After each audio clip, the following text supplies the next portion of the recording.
Bonsoir à tous, ravi de vous retrouver pour une nouvelle vidéo de mon concept ou de mon émission L'Histoire avec Alex.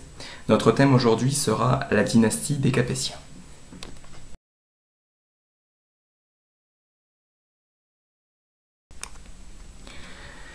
Alors qui sont ces Capétiens? En 987, les Français décident de placer sur le trône Hugues Capet. Il est donc devenu roi grâce à ses qualités de politicien. Hugues Capet voulait instaurer un pouvoir royal plus ou moins équivalent, voire plus important que celui des seigneurs féodaux. Il voulait aussi agrandir le territoire, en faisant des conquêtes.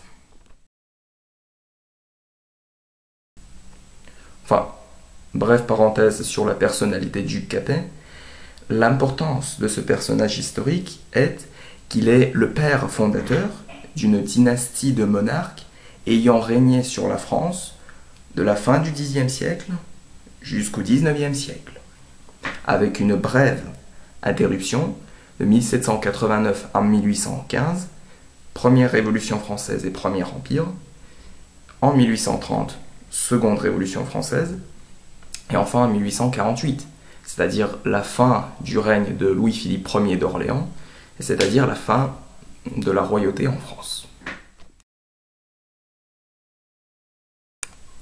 Je ne vais pas présenter toutes les dynasties issues de Hugues Capet, je vais parler de certains rois qui ont régné après la mort de Hugues Capet. Ils sont appelés les Capétiens directs.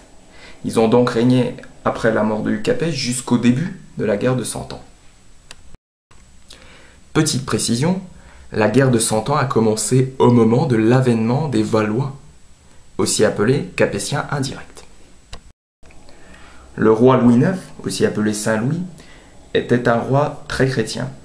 Sous son règne, l'Église catholique continuait d'être puissante.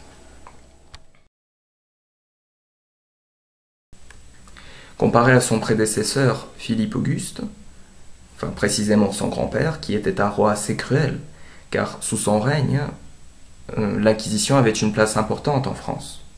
Bon, comparé à lui, Saint Louis était plutôt pacifiste. Louis se préoccupait de l'agrandissement de son royaume, ce qui était nécessaire pour tous les rois du Moyen-Âge de tous les pays. Mais pour la plupart de son temps, il se consacrait à la prière et à la messe. Et il veillait aussi à ce qu'il n'y ait pas de conflit dans son territoire, mais aussi en Europe.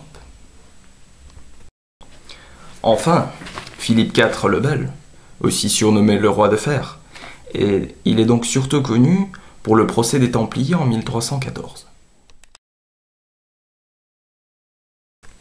Ce procès qui vit la fin de ces chevaliers religieux de France.